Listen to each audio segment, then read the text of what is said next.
जोरदार तालियों से लेडीज एंड जेंटलमैन सबसे पहले स्वागत करना चाहेंगे for the moderator of this particular session. Please welcome Rashid Hashmi. तो चलिए अब स्वागत करते हैं इस पैनल के पैनलिस्ट का जोरदार तालियों से। Please welcome the chairman of PFTI mister Deepak many. वही तालियों के साथ स्वागत करेंगे, दीपक जी चलते आ रहे हैं। Up next, please welcome the Director, PFTI Founder, SMEE Center of Excellence, Dr. Anshul Dhingra. For the next, please welcome Director, PVM Logistics Private Limited, Gurugram, Mr. Manish Singhal. And last but not the least, the Managing Director of Philby Real Estate, please welcome Mr. Sanjay Kakralia. मैं इस panel की शुरुआत से पहले कुछ कहना चाह रहा हूँ। राशिद हाशमी जी हमारे बड़े भाई हैं, सीनियर जर्नलिस्ट, सीनियर एंकर हैं। इंडिया न्यूज़ में हम लोग साथ में ही थे और करीब करीब साथ में ही हम लोग बाहर भी आए। और अब राशिद हाशमी जी एक प्रोफेसर के तौर पर भी यूनिवर्सिटी में एक जिम्मेदारी निभा रहे हैं और साथ साथ राष्ट्रवादी राशिद के नाम से, राशिद, हाँ, तो राष्ट्रवादी राशिद के नाम से जो है इन्होंने अपना एक डिजिटल पर चैनल भी शुरू किया है, तो आप उसे भी ज़रूर सब्सक्राइब कीजिएगा please. Over. Thank you so much Raj Verma ji. हालांकि मैं इन्हें राज भाई ही पुकारा करता हूं और इनकी मोहब्बत है कि हम कहीं पर भी हों, सिर्फ इनकी एक आवाज़ होती है और हमें आना ही पड़ता है इनकी मोहब्बत के लिए, इनके प्यार के लिए। ऐसा ही प्यार हमेशा ही आप बना करके रखें। हालांकि इस वक्त अभी पैनल में और यहाँ डिग्निटरीज ऑफ डाइस जो है इन्हें एक एक करके मैं रीइंट्रोड्यूस ज़रूर कराना चाहूँगा, लेकिन उससे पहले चूँकि हम हरियाणा की सरजमी पर हैं और हरियाणा की सरजमी का मतलब ये होता है कि हरियाणा यानी मान, हरियाणा यानी सम्मान, हरियाणा यानी देश का स्वाभिमान। और एक ऐसे वक्त में जबकि हरियाणा में आने वाले वक्त में विधानसभा चुनाव भी होने वाले हैं, हम सभी के लिए बेहद ज़रूरी है ये जानना कि हरियाणा की शान किस तरफ जा रही है। और जब हरियाणा की शान की बात होती है ना, तो फिर रियल एस्टेट इंडस्ट्री की भी हम बात करते हैं और एग्जैक्ट इंडस्ट्री और कॉर्पोरेट वर्ल्ड की भी हम बात करते हैं कि किस दिशा में और किस दशा में अभी की इंडस्ट्री है, जब नौकरी देने की बात होती है या फिर जब इन्वेस्टमेंट की बात होती है। तो फिर यहाँ हरियाणा और देश की शान, हमारा अपना स्वाभिमान। संजय ककरालिया जी इस वक्त हमारे साथ में हैं। Sanjay Kakralia ji, thank you so much. Deepak Maini ji हैं। दीपक मायनी जी PFTI के चेयरमैन भी हैं। Sir thank you so much for taking out time for us. Your time is really very precious. Anshul Dhingra ji हैं हमारे साथ में। अंशुल जी बहुत स्वागत है। आप डायरेक्टर हैं PFTI के, आप फाउंडर हैं SMEE सेंटर ऑफ एक्सीलेंस के। Sir thank you so much. आपने इस डाइस की शोभा बढ़ाई है और इज्जत बढ़ाने के लिए, हम सबका मान बढ़ाने के लिए मनीष सिंघल जी हैं, डायरेक्टर हैं आप PVM logistics private limited good के। Sir thank you so much. हालांकि बहुत बार जब इतने बड़े लोग होते हैं तो समझ में नहीं आता कि शुरुआत कहाँ से की जाए, लेकिन जो हमारे सबसे सीनियर पैनलिस्ट हैं मैं वहीं से शुरुआत करना चाहूँगा। दीपक मानी जी, हरियाणा की रियल एस्टेट इंडस्ट्री, हरियाणा का कॉर्पोरेट, हरियाणा का बिजनेस और हरियाणा का बिजनेस फ्यूचर के लिहाज से आप कहाँ देखते हैं, दशा और दिशा किस तरीके की आप देखते हैं, और साथ ही आपको क्या लगता है कि हम 2024 में हैं, 2030 का विजन अगर हम ले करके चलें अगले 6 साल का, इस विजन के हिसाब से विजनरी दीपक जी क्या कहेंगे? सबसे पहले तो मैं रिपोर्टर जी का और राज वर्मा जी का बहुत बहुत धन्यवाद करना चाहूँगा कि एक ऐसा इन्होंने एक प्रोग्राम रखा कि जिसके थ्रू इंडस्ट्री की और बाकी सभी लोगों की आवाज़ को सरकार तक और देश के लोगों तक पहुंचाया जा सके। सर जो आपने पॉइंट रखा है कि विज़न, ग्रोथ का विज़न, सर सबसे बड़ी बात यह है कि हरियाणा की ग्रोथ इंडस्ट्री के साथ साथ अपने आप भी हुई है। सरकारों ने तो सबने ध्यान रखा ही है ग्रोथ के लिए, पर जैसे जैसे इंडस्ट्री बढ़ती गई वैसे वैसे ग्रोथ होती गई। उसके बाद फिर रियल एस्टेट की बात पे हैं। जैसे आपने पूछा कि रियल एस्टेट की ग्रोथ, जैसे इंडस्ट्री और हरियाणा की ग्रोथ हुई उसके साथ साथ रियल एस्टेट की ग्रोथ हुई। आज रियल एस्टेट एक अपने आप में एक ऐसी इंडस्ट्री बन चुकी है कि रियल एस्टेट में गुरुग्राम का नाम, ऊपर के पहले 2-3 शहरों में आता है। कोई भी अगर कोई बड़ा अधिकारी या कोई बड़ा इंडस्ट्रियलिस्ट या कोई एक्टर, कोई भी जो बड़ा आदमी है, वो गुरुग्राम में अपना फ्लैट या अपनी कोठी चाहता है कि गुड़गांव में उसको एक प्लॉट या फ्लैट मिले। वो अपना सौभाग्य समझता है कि वो गुड़गांव के साथ जुड़ा है। मैं ज़्यादा इंडस्ट्री के ऊपर ही बोलना चाहूँगा।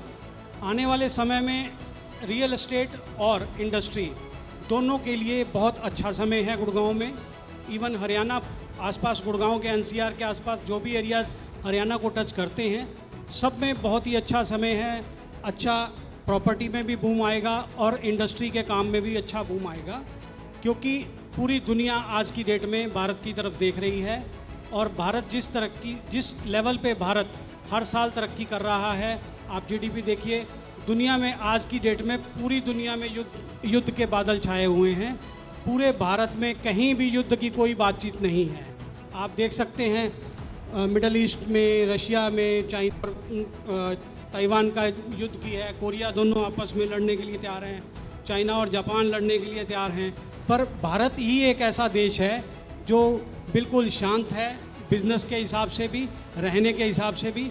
तो इसलिए सभी इन्वेस्टर्स जो दुनिया में एफआईआई हैं, जितने भी, वो सब लोग ये चाहते हैं कि भारत में पैसा इन्वेस्ट किया जाए। जितने भी इन्वेस्टर हैं वो इंडस्ट्री में पैसा इन्वेस्ट करना चाहते हैं। अभी आपने देखा कि कई देशों के इंडस्ट्रियलिस्ट ने पैसा इंडिया में इन्वेस्ट करने की इच्छा जाहिर की है। तो ये एक अच्छी अपॉर्चुनिटी है। मुझे लगता है कि अगले 5 साल भारत का जो भविष्य है, बिल्कुल सुनहरी भविष्य है। और हम लोग दुनिया के दूसरी तीसरी अर्थव्यवस्था पे पहुंचेंगे अगले 5 से 10 साल में, क्योंकि इसके लिए सरकार भी काम कर रही है, इंडस्ट्री भी काम कर रही है और आम जनता भी काम कर रही है। और आपने विज़न की बात करी कि 2030 के लिए क्या होना चाहिए। मुझे लगता है कि इंडस्ट्री और रियल एस्टेट के और आम लोगों के लिए जो गुरुग्राम के आसपास के एरिया में सबसे बड़ा जो इश्यू है वो पोल्यूशन है। इसको कम ही लोग इस मुद्दे को उठाते हैं, परंतु मैं इस मुद्दे को हमेशा लेके चलता हूँ, क्योंकि जान है तो जहान है। अगर जिंदा रहेंगे, अगर ठीक होंगे, बीमारियां नहीं होंगी, तो ही मेरे को लगता है फ़ायदा है, तो ही इंडस्ट्री का फ़ायदा है, तो ही तरक्की का फ़ायदा है। तो अगर हम लोग स्वस्थ नहीं होंगे तो हमारे लिए ये सब चीज़ें बेकार हैं। मैं लगातार पिछले 8-10 सालों से सरकार से लगातार कर रहा हूँ कि ज़मीनी स्तर पर पोल्यूशन कंट्रोल करने के लिए काम करने की आवश्यकता है, चाहे वो कोई भी सरकार हो। ये सरकार की जिम्मेदारी है, हमारी नागरिकों की भी जिम्मेदारी है।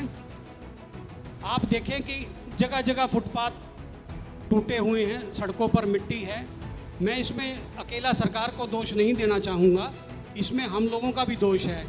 अब होता क्या है कि सबसे पहले इंडस्ट्री के ऊपर एलिगेशन आता है कि इंडस्ट्री पोल्यूशन फैलाती है, जबकि अगर आप लोग आज की डेट में देखें, सबसे ज़्यादा कंप्लाइंस इंडस्ट्री के ऊपर है। इंडस्ट्री सबसे ज़्यादा कंप्लाइंस पूरी करती है।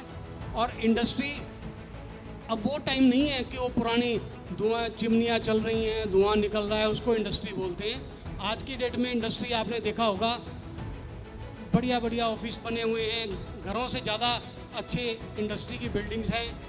तो अब इसके ऊपर एक ज़मीनी स्तर पर काम करने की ज़रूरत है। किसी भी हालत में हमें पोल्यूशन को ख़त्म करना है। उसके लिए चाहे सड़कों के ऊपर फुटपाथ को बनाया जाए, चाहे पोल्यूशन कंट्रोल करने के लिए इंस्ट्रूमेंट्स लगाए जाएं जगह जगह पर, चाहे सरकार को कोई सख्त निर्देश देने पड़े, व्हीकल्स के ऊपर कंट्रोल करना पड़े, पब्लिक कन्वेंस के ऊपर करना पड़े। अब पिछले 10 साल से मैं देख रहा हूँ, मेट्रो की बात शुरू होती है पर दब जाती है। गुड़गांव में आज से 8-9 साल पहले मुझे ये वादा किया गया था कि अगले 2 साल में आप मेट्रो में सफ़र करोगे, पर आज 10 साल बाद भी सपना है मेट्रो। हमारी सर, ये सपना है कि इस तरह की चीज़ों को उम्मीद ये complete करते किया हैं कि ये सपना ज़रूर पूरा होगा। और आपने एकदम ठीक बात बोली है दीपक पानी जी, कि आप इंफ्रास्ट्रक्चर डेवलप तो करते हैं, लेकिन इंफ्रास्ट्रक्चर के साथ साथ ज़िंदगी का वो स्टैंडर्ड भी आप सोचें जहाँ पर सांस लेना दूभर ना हो जाए और जहाँ पर सांस लेने में दिक्कत कम से कम ना आए, पोल्यूशन को लेकर के, चाहे वो सेंट्रल पोल्यूशन कंट्रोल बोर्ड हो, स्टेट पोल्यूशन कंट्रोल बोर्ड या फिर स्टेट अथॉरिटीज़, इन सभी को सोचना और समझना चाहिए। इससे पहले कि मैं संजय जी के पास जाऊँ, अंशुल जी, चूँकि यहाँ पर अकाउंटेबल भी हैं और यहाँ पर स्टेक होल्डर्स भी हैं। जब रियल एस्टेट की बात आती है ना, 2-3 चीज़ें होती हैं। पहला तो ये कि भाई ट्रांसपेरेंसी कितनी होगी। हालांकि पिछले 1 दशक में काफ़ी हद तक ट्रांसपेरेंसी आई है और इंडस्ट्रियल ग्रोथ पोस्ट कोविड बहुत ज़्यादा अच्छी और ज़बरदस्त रही है। लेकिन क्या होता है ना, एक आम आदमी जो होता है, यहाँ पर कितने लोग बैठे हैं, सैकड़ों लोग बैठे हैं, उनके जहन में एक बात ये होती है कि भाई हमारी ज़िंदगी की 3 ज़रूरत होती है, रोटी, कपड़ा और मकान। रोटी हम फिर भी इकट्ठा कर लेंगे, कपड़ा हम फिर भी किसी भी तरह से मैनेज कर लेंगे, लेकिन हमारी ज़रूरत के हिसाब से, हमारी सैलरी के अकॉर्डिंग या फिर हमारी तनख्वाह के हिसाब से हमें मकान कैसे मिलेगा। हरियाणा में, गुरुग्राम में, फरीदाबाद में, या फिर आप उधर पलवल की तरफ भी चले जाएं, या फिर और जो अलग अलग इलाके हैं जो वाकई में रहने लायक हैं, एनसीआर के साथ में डायरेक्टली कनेक्टेड हैं, वहाँ पर मकान एक आम आदमी को कैसे अवेलेबल हो। क्योंकि हाल के दिनों में हमने देखा कि एक बूम 1.5 दशक पहले आया था अफोर्डेबल हाउसिंग का, लेकिन ये बूम धीरे धीरे करके ग्राफ डाउन हुआ। इसके बाद फिर से अब लग्जरी हाउसिंग सेगमेंट में आ गए। आम आदमी ये कहता है अंशुल जी कि अंशुल जी से ये पूछा जाए, मेरे पास में धीरे से कान में आवाज़ आई कि अंशुल जी से पूछा जाए सस्ता मकान कैसे मिलेगा। देखिए दीपक जी ने जितनी सारी बातें, और आपने पहले विजन से स्टार्ट किया, तो जब हम विजन देखते हैं, हम देखते हैं कि एक बहुत सुनहरा भविष्य है। पॉसिबिलिटी और प्रोबेबिलिटी, ये दोनों की बीच की गेम है। पॉसिबिलिटी है, हाँ है, लेकिन प्रोबेबिलिटी तब बनेगी ये चीज़ होने की कि एक अफोर्डेबल हाउसिंग मिले, लोगों को घर मिले। आज आप देखें इंडस्ट्री ग्रोथ होती है, आप मानेसर देख, इसके बीच में एक और पी लगा लीजिए आप, प्रॉमिस। देखिए वो हमारे कंट्रोल में नहीं है वो हमारे कंट्रोल में नहीं है। हम लोग, दीपक जी कह रहे हैं 10 साल हो गए एक मुद्दा उठाए हुए, और कितना संघर्ष किया है इस चीज़ों को लेकर। क्या होता है कि वो जो प्रॉमिस है ना, उस प्रॉमिस को हम इन्फ्लुएंस तो कर सकते हैं, but we are not the decision. तो वहाँ हम लोग आके फंसते हैं। तभी मैंने कहा प्रोबेबिलिटी, पॉसिबिलिटी है, होना चाहिए। आज अब इंडस्ट्रियल एसोसिएशन, इंडस्ट्रीज बनती हैं, एक एरियाज डेडिकेट होते हैं, ग्रूमिंग होती है, उन इंडस्ट्रीज के बेसिस पर एक रेवेन्यू जनरेशन होता है। बट वहाँ पर कितने लोग आएंगे और कितने लोग जॉब कर रहे हैं, आने वाले वक्त में करेंगे, उनके लिए क्या हाउसिंग अरेंजमेंट है, ये कोई इंडस्ट्री कभी सोचती ही नहीं है। लोग चाहिए, बात चाहिए, कंपनी चलानी है, ग्रोथ करना है, वो सब सोचते हैं, लेकिन वो सब चीज़ें एडिक्वेटली वैसे डेवलपमेंट नहीं होती। सोचिए कि अगर जहाँ मेरी इंडस्ट्री है उससे रीजनेबल डिस्टेंस के ऊपर अगर हमारे पास अकोमोडेशंस हों हमारे एम्प्लॉयज़ के लिए, हर इंडस्ट्री की प्रोडक्टिविटी बढ़ेगी, आदमी का कम्यूट टाइम घटेगा। आज आप देखिए जाम में फंस के 1.5 घंटा एक आदमी जब नौकरी करने आ रहा है, तो 1.5 घंटे बाद उससे आप क्या प्रोडक्टिविटी करोगे? उसका मैनेजर आते ही उसकी चूड़ी कसना शुरू कर देगा। सो अफोर्डेबल हाउसिंग आनी चाहिए, यस।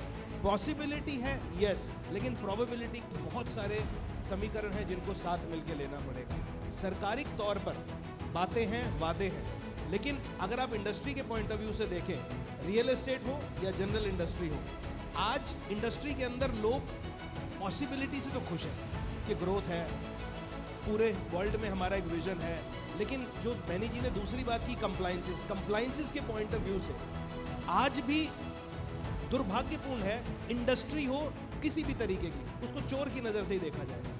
अगर उसका कंप्लायंस मिस हो रहा है तो वो चोर है, अगर उसने गलती से एक एम्प्लॉय को कभी कुछ कह दिया तो वो चोर है।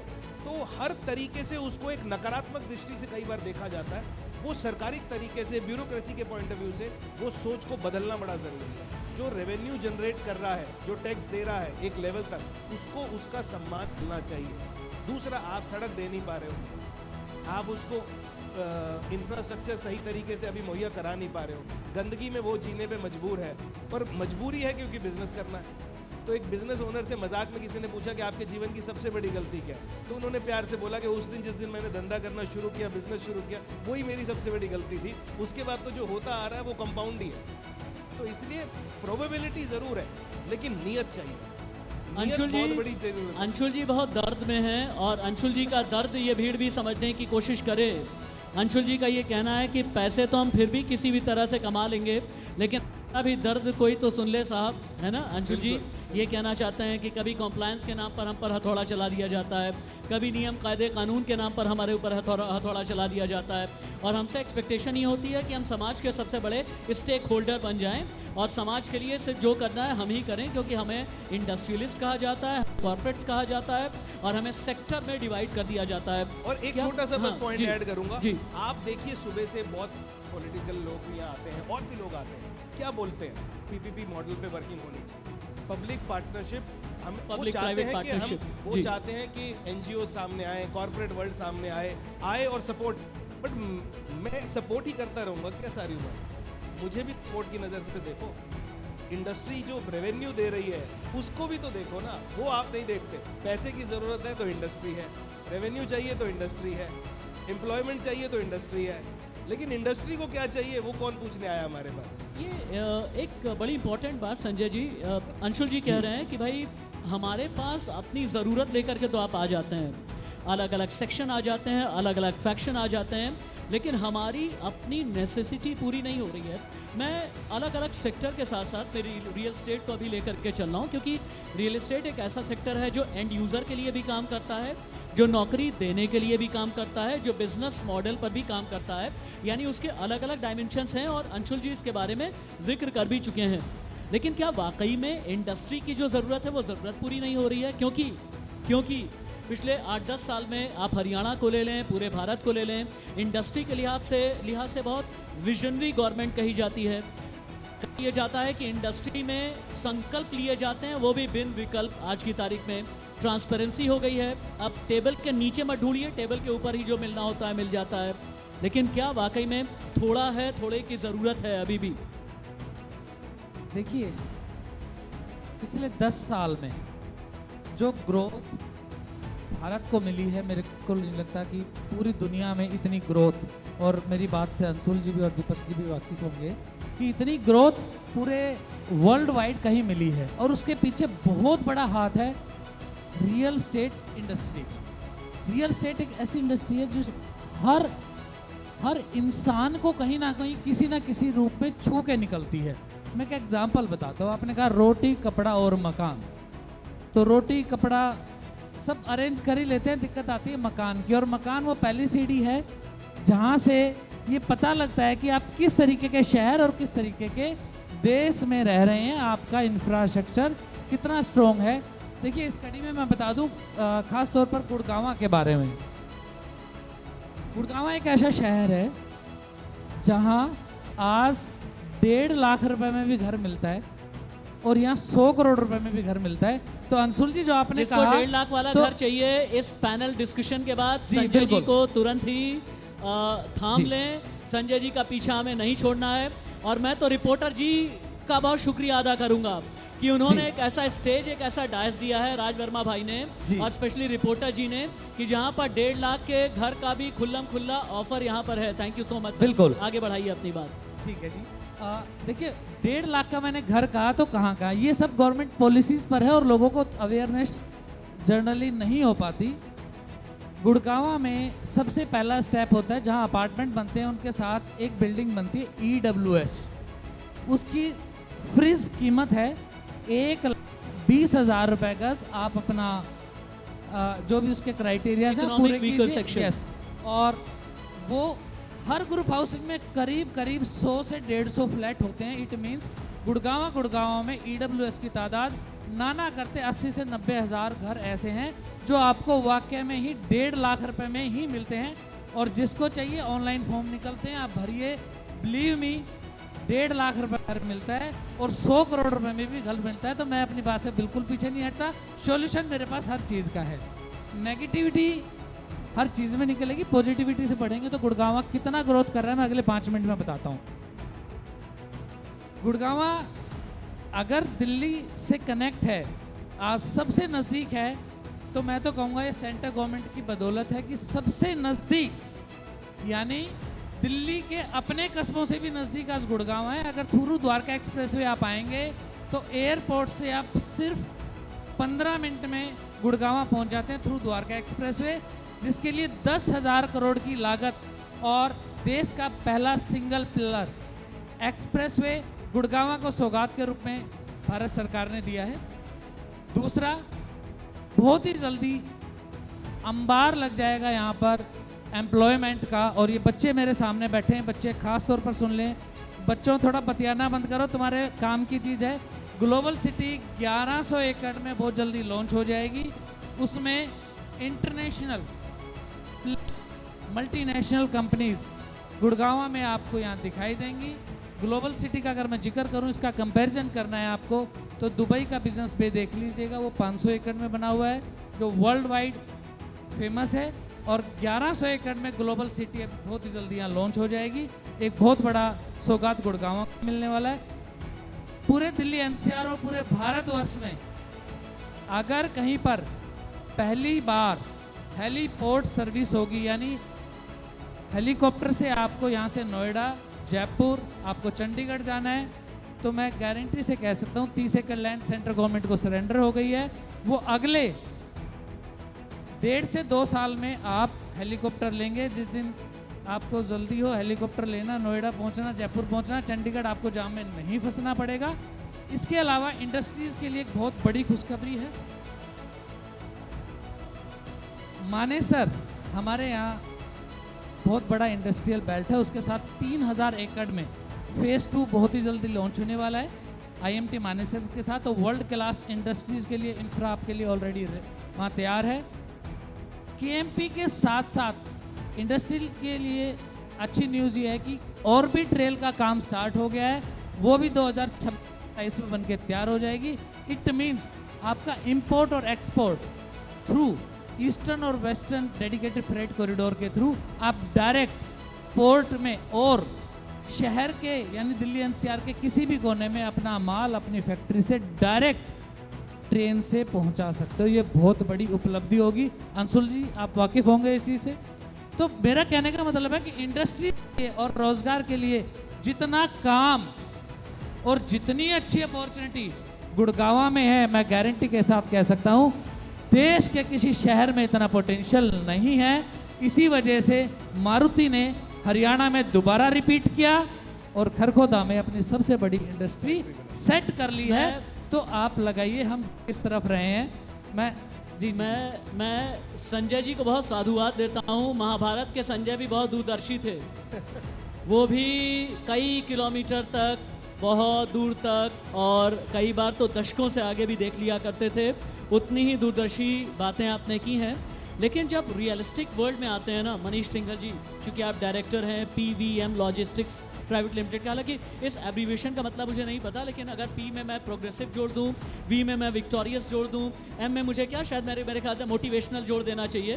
हालांकि आई एम सो सॉरी कि मैं ये गुस्ताखी कर रहा हूँ एब्रीविएशन को थोड़ा सा तोड़ मरोड़ करके, लेकिन मैंने काफ़ी पॉजिटिव सी बातें की हैं।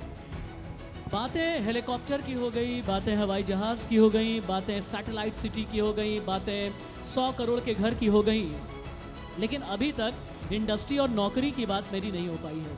अपनी इंडस्ट्री के बारे में तो आप बताएं ही बताएं कि आगे हरियाणा के लिहाज से और हरियाणा की नेशनल कनेक्टिविटी के लिहाज से या कोलैबोरेशन के लिहाज से आप लोग क्या क्या करने वाले हैं, आपका विजन क्या है।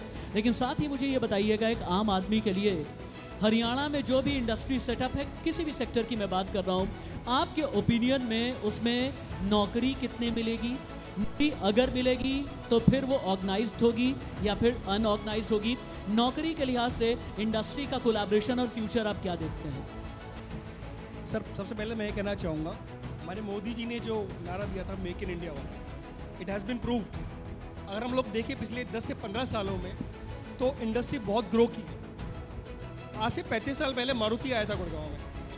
Maruti was the first industry in Gurgaon, जहाँ से गुड़गांव शुरू हुआ था और एक गांव से शहर में तब्दील होना शुरू हुआ था। मारुति के थ्रू बहुत सारी फैक्ट्रीज गुड़गांव में आई और ये गुड़गांव बढ़ता चला गया। अगर हम देखें गुड़गांव के बाद मानेसर, बावल, धारूहेड़ा, बिलासपुर, जमालपुर, ये पूरी बेल्ट, झज्जर, ये पूरी बेल्ट इंडस्ट्रियलाइज हो गई क्योंकि गवर्नमेंट ने सपोर्ट किया इंडस्ट्रीज को। गवर्नमेंट ने सपोर्ट किया इंडस्ट्री की परमिशन लाने के लिए। आप कहते हैं गवर्नमेंट ने सपोर्ट किया। अंशुल जी अभी अपना दर्द बयां कर रहे हैं। मैं अपना भी दुखड़ा रहूंगा अंशुल जी के सामने। कहाँ गवर्नमेंट में हमें दिक्कत आती है। First of all let me tell you where we got the support from government. So government support किया इंफ्रा को डेवलप करने में, बढ़िया रोड्स बनाई, बढ़िया कनेक्टिविटी दी सो दैट इंडस्ट्री फ्लरिश कर सके। आज झज्जर एक बहुत बड़ा इंडस्ट्रियल जोन बनने जा रहा है खरकोदा, वहाँ पे मारुति की फैक्ट्री आ रही है। सो गवर्नमेंट वहाँ पे इंडस्ट्रियल प्लान नहीं किया, साथ में वहाँ पे रेजिडेंशियल एरिया भी प्लान कर रहे हैं, क्योंकि जो वर्कर वहाँ पे काम करेगा उसको रहने के लिए वहाँ पे जगह चाहिए सर। और definitely they are coming up with cheaper land. Sir ने बोला 1.5 लाख रुपए में फ्लैट मिलेगा, मैं बोलता हूँ वहाँ पे अगर गुड़गांव में 3 लाख रुपए गज का प्लॉट का भाव है तो वहाँ 20,000 रुपए गज में ज़मीन भी मिलती है जो इजीली लोनेबल है। कोई भी वर्कर वहाँ पे काम करेगा, वहाँ पे लोन पे बहुत सस्ते में रेट पे अपना मकान बना सकता है और उस फैक्ट्री में काम कर सकता है। तो जो 1.5 से 2 घंटे वाली हम बात कर रहे थे, जो वो ट्रैवल करके पहुँचेगा तो वो नहीं करना पड़ेगा। गवर्नमेंट साथ साथ में ये काम कर रही है, तो रहने का भी ध्यान रख रही है और इंडस्ट्री में भी काम कर रही है। साथ में एक बहुत बड़ा इम्पोर्टेंट पहलू है सप्लाई चेन, जो हम इग्नोर कर देते हैं। इंडस्ट्री को फ्लरिश करने में, इंडस्ट्री को ग्रो करने में supply chain is very very important part. अगर सप्लाई चेन पे काम किया जाएगा तो जो फैक्ट्री जो काम कर रही है, जो उनकी प्रोडक्शन कॉस्ट है वो डाउन आ जाएगी, बिकॉज उनको फैक्ट्री से वेयर हाउस तक माल पहुंचाना या वेयर हाउस से रॉ मटेरियल मंगवाना will be cheaper option, right. So I think this is a very ignored chapter where government should work. Supply chain should be more stronger. Supply chain के लिए more and more warehouses should come nearby the industrial area. Okay, accessibility होनी चाहिए ware house and industry के बीच में, क्योंकि industry के लिए ware house एक बैकबोन की तरह काम करता है। अगर अच्छा वेयर हाउस होगा, सप्लाई चेन स्मूथ होगा, लॉजिस्टिक्स स्मूथ होगा, बेटर कनेक्टिविटी होगी, तो इंडस्ट्री ज़्यादा बेटर तरीके से ग्रो कर पाएगी। सर बिलीव मी, आज से 10 साल पहले बात करें तो we were very very dependent on China. बहुत 90% हमारा माल चाइना से है, बट अब आप देखिए अब हम एक्सपोर्ट करने लगे due to strengthen in industry, strengthen in warehousing, strengthen in roads, connectivity, infra, everything. Where we are getting challenges. बहुत कुछ अच्छा कर रहे हैं, हमारी इंडस्ट्री ग्रो कर रही है, हम मेक इन इंडिया को बहुत अच्छा करने जा रहे हैं, ठीक है, and government is doing fabulous job in this. एक सिस्टम है जहाँ पे करेक्शन चाहिए हमें, permission to construct the factory. Agriculture land लेंगे उसके लिए CLU के लिए हमें बहुत धक्के खाने पड़ते हैं, है ना। There has to be a system, single window system, कि आपकी लैंड है, आपको फैक्ट्री बनानी है, you go to the government, file लगाओ, आपकी CLU आनी चाहिए, बट वो आने में बहुत टाइम लग जाता है and that's a big cost. So I request government, I request system कि there has to be a system कि फैक्ट्री लगाना चाहते हो, आओ फैक्ट्री लगाओ, काम शुरू करो and grow the country, grow the state. So that's the one thing what I would like to request. Secondly, supply chain which is been ignored, it has to be provision with the factory area, कि जहाँ पे industry area, वहाँ पे logistics भी आएंगे, वहाँ ware house भी जाएंगे, प्लस ट्रांसपोर्टेशन को भी government should boost up. There has to be some policy कि ट्रांसपोर्टर को सपोर्ट मिले, क्योंकि ट्रांसपोर्टर अगर ग्रो करेगा, वेयर हाउस अगर ग्रो करेगा, तो industry will definitely grow. So that's my takeaway. तो I request that there has to be मुझे समझ में आ गया, आप ये कहना चाहते हैं कि थाली तो पूरी तैयार है, लेकिन छौंका लगना भी बाकी है और एक घंटी भी बज गई है साथ ही में। इस घंटी के साथ में मैं एक मिनट का एक रैपिड फायर राउंड इस सेशन को वाइंड अप करने से पहले आप सभी के साथ देकर के चलना चाहता हूँ, और मैं सभी को, संजय जी आपको भी, सर आपको भी, और सर आप लोगों को एक मिनट मैं दूंगा बोलने के लिए, और आपका टॉपिक क्या होगा मैं एक करके आपको बता देता हूँ, समझा देता हूँ। इंडस्ट्री के साथ में एक आम आदमी की उम्मीद किस तरीके की होनी चाहिए, पैसे के मामले में, नौकरी के मामले में, डेवलपमेंट के मामले में? देखिए, इंडस्ट्री से बट नेचुरल है, फर्स्ट आपको उम्मीद रहेगी कि मेरे को अच्छा एम्प्लॉयमेंट मिले, और अगेन अच्छे एम्प्लॉयमेंट के लिए अच्छी इंडस्ट्री चाहिए, और अच्छी इंडस्ट्रीज के लिए अगेन आपको अच्छा इंफ्रास्ट्रक्चर चाहिए होगा। और जैसा मेरे साथी ने कहा, अच्छे इंफ्रास्ट्रक्चर और अच्छी फैक्ट्री के लिए आपको स्मूथ सिंगल विंडो प्रोसेस चाहिए होगा। पर बिलीव मी, आज देश में वो माहौल है कि आप पॉजिटिव और पॉजिटिव माइंडसेट से काम कीजिए। आपको अच्छे एम्प्लॉयमेंट क्रिएट करने से, देश की GDP बढ़ाने से कोई नहीं रोक सकता। मेरे को नहीं लगता कि इससे बेहतर माहौल आज मिल सकता है। छोटा मोटा दिक्कतें आती हैं, वो हमें सुलझानी है, आगे पॉजिटिव माइंडसेट से बढ़ना है, प्रॉब्लम की जगह सॉल्यूशन पर काम करना है। भविष्य की रोशनी, भविष्य की दूरदर्शिता आपसे हमने देख ली संजय जी, लेकिन भविष्य की रोशनी दिखती है हमेशा ही जब हम दीपक या कोई लौ जलाते हैं। दीपक जी, भविष्य की रोशनी के हिसाब से मुझे आप ये बताएं, रियल एस्टेट सेक्टर में ट्रांसपेरेंसी की गारंटी कौन लेगा और करप्शन खत्म करने की गारंटी कौन लेगा? आपका 1 मिनट शुरू होता है अब। सर सबसे पहले तो जो रियल एस्टेट में आपने पूछा कि जॉब की गारंटी, जॉब रियल एस्टेट में बहुत ज़्यादा है, पर काफ़ी हद तक जो छोटे बिल्डर्स हैं वो सिस्टमेटिक नहीं हैं। उनका काम करने का तरीका बिल्कुल पुराने स्टाइल में ही है। आज भी उनके वर्कर ना ESI से जुड़े हैं ना PF से जुड़े हैं। उनको एक पूरा सिस्टमेटिक कल्चर्ड तरीके से काम करने की आवश्यकता है। वो अगर करें तो रियल एस्टेट में जॉब्स की कोई कमी नहीं है। आज की डेट में मेरे को ये लगता है कि सबसे ज़्यादा जॉब्स ही रियल में हैं और ये एक अच्छा सेक्टर है जॉब के लिए। अब दूसरा आपने जो पूछा कि इंडस्ट्री के लिए ट्रांसपेरेंसी सर, आज की डेट में कोई भी आदमी सरकार से कुछ भी छिपा नहीं सकता। आप ये नहीं कह सकते कि आपने किसी को, हर इंडस्ट्री सबको जो सैलरी है ऑन टाइम दे रही है, प्रॉपर बैंक अकाउंट में सैलरी जा रही है, हर चीज़ का सरकार प्रॉपर ऑनलाइन हर चीज़ का फॉर्म भरवाती है, हर चीज़ के आंकड़े लिए जाते हैं इंडस्ट्री से, स्टैटिस्टिक डिपार्टमेंट है, तो ट्रांसपेरेंसी की कोई इशू नहीं है इंडस्ट्री। अंशुल सर, आपका 1 मिनट, और आपका 1 मिनट ये कहता है, वो गाना सुना है आपने, ये तेरा घर ये मेरा घर, हमारा घर तुम्हारा घर, ये घर बहुत हसीन है। हसीन घर कहाँ पर हसीन नहीं रह जाता, ताकि ज़िंदगी भर जब हमें EMI देनी होती है, इस घर को और हसीन बनाने के लिए 1 मिनट में आप क्या कहेंगे? मैं सबसे पहले उस वर्ड से शुरू करूंगा जिस वर्ड से आपने आज का पैनल डिस्कशन शुरू किया। उस वर्ड को अगर हमने बैठ के समझ लिया, जिसका वर्ड है स्टेक होल्डर। मैं ग्रोथ के अगेंस्ट नहीं था, मतलब पिक्चराइजेशन के पॉइंट ऑफ व्यू से ऐसा लगा। ग्रोथ हुई है और ग्रोथ हो रही है और आगे भी होगी। पॉजिटिव एनवायरनमेंट है, ग्रोथ है, no doubt about it. But मैं ये कह रहा हूँ कि उस ग्रोथ के जो स्टेक होल्डर्स हैं उनको लेके ग्रोथ हो। आपने चाहा, मान लेते हैं आप एक परिवार में जॉइंट फैमिली में रहते हैं और आपने चाहा कि मैं एक 500 गज का बनाऊं, लेकिन आपके बाकी लोग नहीं चाहते कि 500 गज का बने, लेकिन आप अपनी जबरदस्ती से कह रहे हो कि मैं यही इंडस्ट्रियल एरिया बनाऊं। तो जो इंडस्ट्री के स्टेक होल्डर्स हैं उनको भी लेके पूछो, उनकी ज़रूरतें क्या हैं वो भी पूछो। मैं ये कह रहा हूँ ग्रोथ स्टेक होल्डर के साथ हो, ना कि मैंने दे दी सिर्फ अनाउंसमेंट के पॉइंट ऑफ व्यू से कि हमने ग्रोथ कर दी। उसका वैल्यू किसको मिल रहा है वो देखना बड़ा ज़रूरी है। ये आई वर्ड बड़ा ज़बरदस्त है मनीष जी। आई से इंडिया भी है, आई से इनोवेशन भी है, आई से इंडस्ट्री भी है, बहुत कुछ आई से ही होता है। लेकिन इस आई में मैं, यानी आई इंडस्ट्री में मैं अपने आप को आई ढूंढने की कोशिश जब करता हूँ, बहुत बार अपने आप को ढूंढ नहीं पाता हूँ। वो ढूंढने के लिए मैं 1 मिनट में क्या करूँ, मेरा आई क्या है? सो उस इन्वेस्टमेंट को डालना चाहूँगा, इंफ्रास्ट्रक्चर को डालना चाहूँगा और इन्वॉल्वमेंट को डालना चाहूँगा, ठीक है? क्योंकि इस आई पे बहुत हो जाए मेरे ख्याल से। सो अगर हम इंडस्ट्री लगा रहे हैं तो हमें इन्वॉल्व होना पड़ेगा, हमें इंफ्रा लाना पड़ेगा, हमें इन्वेस्टमेंट लाना पड़ेगा, बहुत देन ओनली कैन ग्रो। जी। So government is doing everything for us. It is industries who has to come forward और कंधे से कंधा मिलाकर साथ में काम करेंगे तो ये आई सक्सेसफुल होगा और सर हम इंडस्ट्री ग्रो करेंगे। Thank you so much. और इस डायस पर जितने भी आप मेहमान थे, sir thank you so much for your precious time on behalf of reporter जी, of behalf of Raj Verma ji and ma'am, मैं बहुत बहुत शुक्रिया आपको कहना चाहूँगा। बहुत मज़ा आया और आपके ज़रिए एक विज़न हमें मिला और सबसे बड़ी बात यह है कि हल्की फुल्की बातों वाले अंदाज में हमने वजनदार भविष्य को देखा। हालांकि बहुत पीछे राज वर्मा जी हैं। राज वर्मा जी, एक बात मैं कहना चाहूँगा अंत में और एंड में, राजा मौली ने एक फिल्म बनाई RRR, लेकिन हमारे राज वर्मा जी ने इसमें एक और आर जोड़ दिया। आप पूछिए कैसे?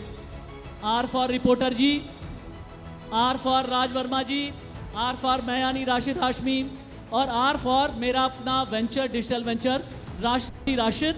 कुछ राष्ट्रवादी करने की कोशिश कर रहा हूँ। RRR को ये 4 आर बनाने के लिए बहुत बहुत शुक्रिया। Thank you so much sir, thank you so much, धन्यवाद सर, थैंक यू।